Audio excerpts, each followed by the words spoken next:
आज मंगळवार 13 जुलै 2026. दैनिक राशीफळ. कर्क राशी. कर्क राशीचा स्वामी चंद्रग्रह आहे.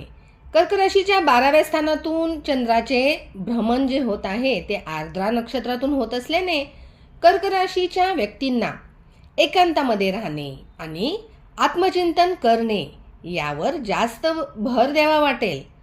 गुरुग्रह कर्क राशीमध्ये उच्च स्थितीमध्ये असल्याने, पुष्य नक्षत्रामध्ये गुरुग्रह असल्याने पुष्यामृत योग बनत आहे. त्यामुळे तुमच्या व्यक्तिमत्वामध्ये म्हणजे कर्क राशीच्या व्यक्तिमत्वामध्ये दिव्य स्थिरता येईल.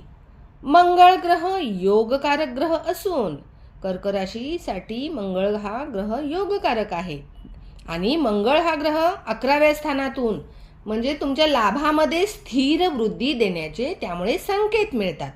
आज तुमच्या व्यक्तिमत्वाला आणि प्रतिष्ठेला खास बळ मिळेल. त्यामुळे सिनियर्सच्या नजरेमध्ये तुमची प्रतिमा उच्च राहील, वाढेल तुमची प्रतिमा त्यांच्या नजरेमध्ये. लाभामध्ये आणि इन्कममध्ये स्थिर वृद्धी होऊ शकते. जुन्या गुंतवणुकींमधून तुम्हाला आज फायदा मिळू शकतो. आज तुम्ही पब्लिकमध्ये राहण्यापेक्षा एकट्याने किंवा एकांतात काम करण्याने तुमच्या कामाची प्रॉडक्टिव्हिटी वाढेल. कोणतेही करार 24 जुलैपर्यंत करू नका. खर्चावर नियंत्रण ठेवा. आज अनावश्यक खर्च होऊ शकतो.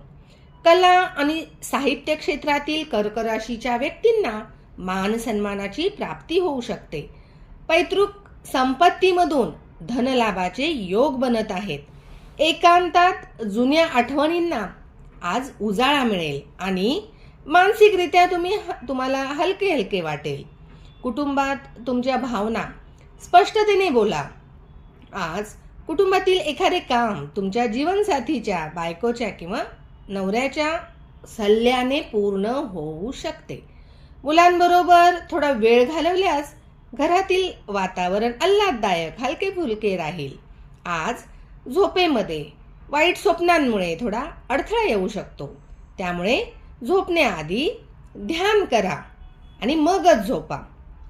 थंड शीतपेय घेण्यापासून दूर राहा आणि आईस्क्रीम किंवा थंड शीतपेय घेणे हे तुमच्यासाठी आरोग्यासाठी चांगलं नाही आहे.